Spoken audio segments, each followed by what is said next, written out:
Well, right now on the program, we want to talk about some news that came out here just a few weeks ago that is very interesting, and I think it's going to be of note for a lot of farmers. Nutrien Ag Solutions has acquired Suncor Energy's agroscience assets, which consists of several patented and patent-pending technologies in the area of biocontrol. And the acquisition's going to be with Nutrien and through its Loveland products business. Here to tell us more about the acquisition and talk more about this and what it could mean for farmers across the country. He is the Director of Business Development for Loveland Products, Inc. Francisco Manzano is with us here today on the program. And Francisco, thanks for joining us. Great to have you on the program, and hope you're doing well. Thank you, Jesse. All well in here. Thank you for having me. So give us just for starters, let's take the 1,000-foot, 30,000-foot view here. This acquisition, very important, a lot of proprietary technology that is now going to be, in the hands of your team there with Loveland Products, and very beneficial to farmers when it comes to biocontrol. So just set this up for us, why this acquisition is so important and how this all kind of came together. Sure. Of course. So, one of the things that Loveland continues to look at is bringing differentiated technologies to our growers. And I think it's undeniable that, the biological space is a growing space.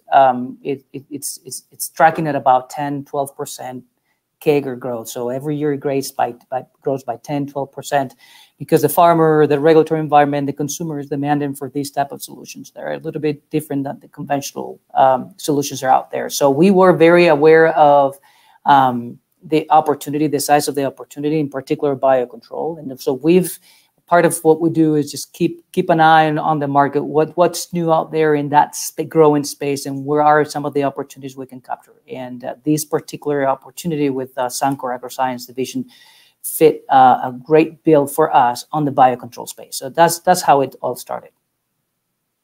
Well, I think about the term biocontrol, and it's one that, I'll be honest, it's not one that I've heard a lot of here as of late, and maybe a lot of farmers maybe haven't heard of that. They've heard of biologicals, of course, and things like that, but what does it mean when we're talking biocontrol and some of these different biocontrol tools? Can you explain that for us a little bit? Yeah, and I will try. And the reason why I say try is because there's a lot of definitions out there. So there is not a standardized definition of what biocontrol means, or biostimulant, or biofertility. Different reports or different experts refer to it differently. When I think about biocontrol, these are a form of a biological, so something that is living or natural, not necessarily living, it could be inert, but of natural origin, that has a biocide effect on the pest, the pathogen, even the bacterial or the viral disease that you're trying to control. So we talk about biocontrol. These are natural compounds, living or not living, but yet natural, that will have the biocide effect. Does that make sense? Yeah, that does make sense. And I think about the growth of biologicals in particular, and I know a lot of farmers are looking for different ways of, how should we put this, different inputs they could use on their field, different ways to help support the crops that they are growing, maximize those yields, things like that.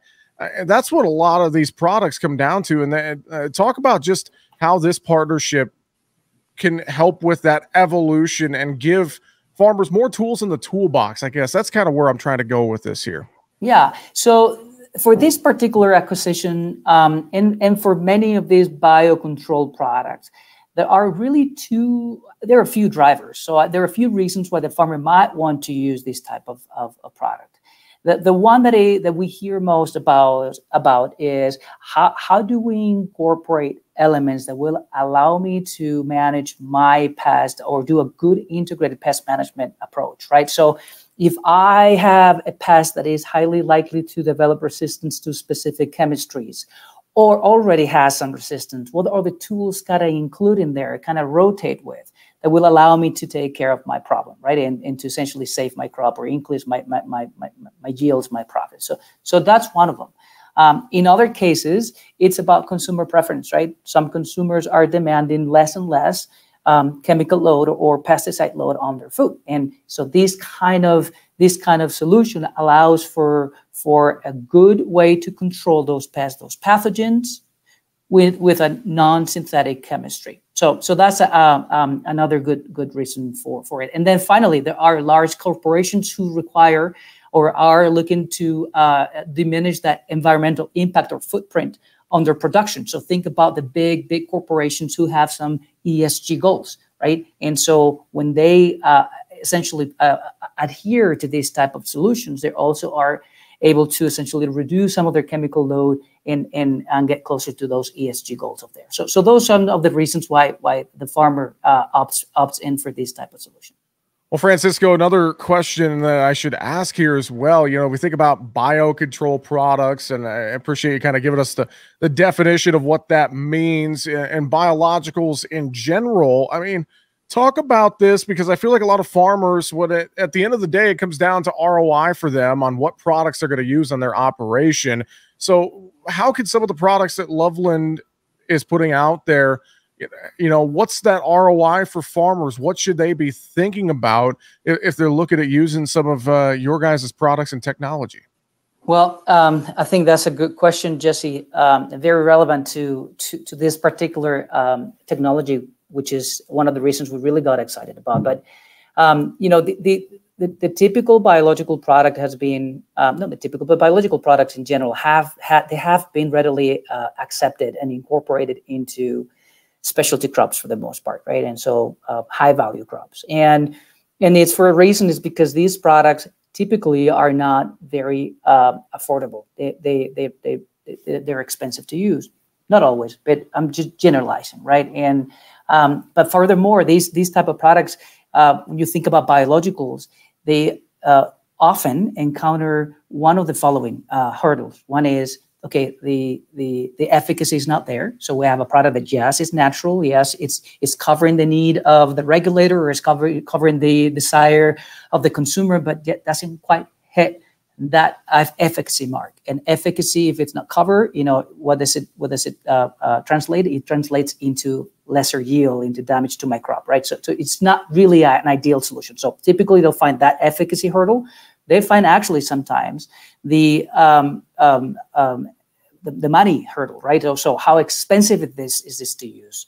And that's a problem for a lot of these products that cannot enter into the row crop market, is because they're too expensive to use. And then the last one is, how stable is this kind of product? So typically natural products do come with some stability issues or stability challenges, no issues, but they have a shorter shelf life, right? So we feel like we've checked all boxes for this new technology. So we're really excited that we finally are able to offer a product that is highly stable, highly efficacious, and that it actually is affordable on a per acre basis. So we feel like we will actually be able to bring to the farmer that return on investment that they're looking for, just by means of high efficacy and a really good cost of goods position for that particular product. So that's the thing we're really excited about. It fits all of those, checks all of those boxes.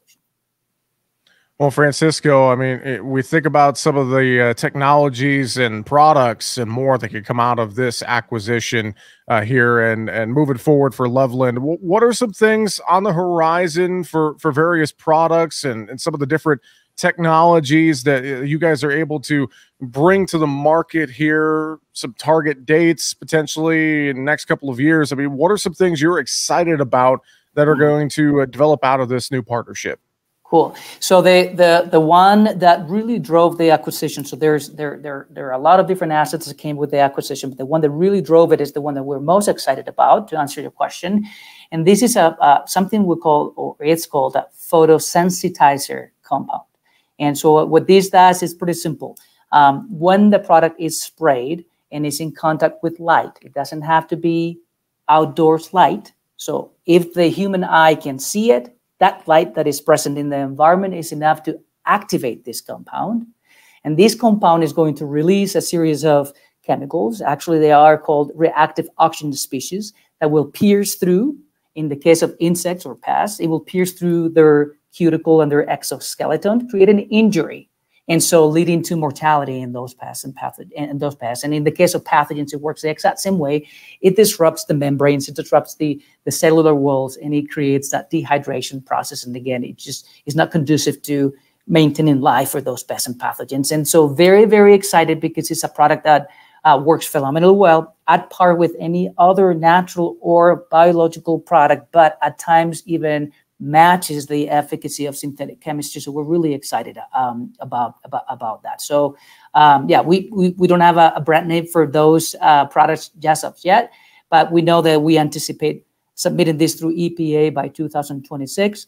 It has been classified as a biological product, and therefore our path to the market would be about 24 months after that submission. Okay. Well, I'm sure if folks want to stay up to date with this technology, it sounds very, very interesting and promising, and learn more about all the different products, the plant nutrition and adjuvants and things like that Loveland Products has. I'm sure going online to the lovelandproducts.com website, that's probably a great place to start, isn't it, Francisco? That is always a great place to start. Now, the one caveat is if it's not registered, it probably will not be on that website, but anything else that it's available, part of the proprietary Loveland product. We actually just launched our new website last week. So this is a perfect way to introduce it. So it's there and it's available for everybody to look at. Well, hopefully, too, we can follow along. And once these new products are registered, then they'll be available on that website. So thank you for clarifying that. Great point.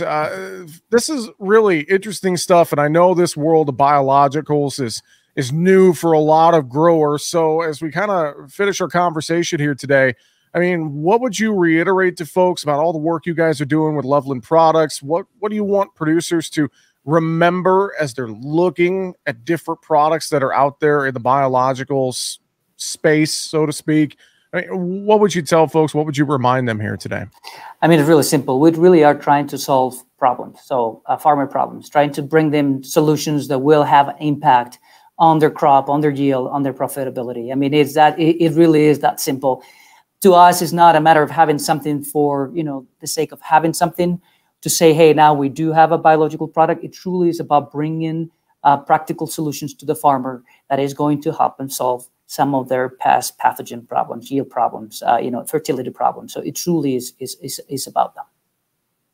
Well, again, more information online, lovelandproducts.com. And with that, he's the Director of Business Development for Loveland Products Incorporated, Francisco Manzano. Francisco, thank you for joining us on the program today and telling us more about this new acquisition and some of the great work you guys are doing at Loveland Products. We appreciate the time. Thank you, Jesse. I appreciate it. Thank you for having me.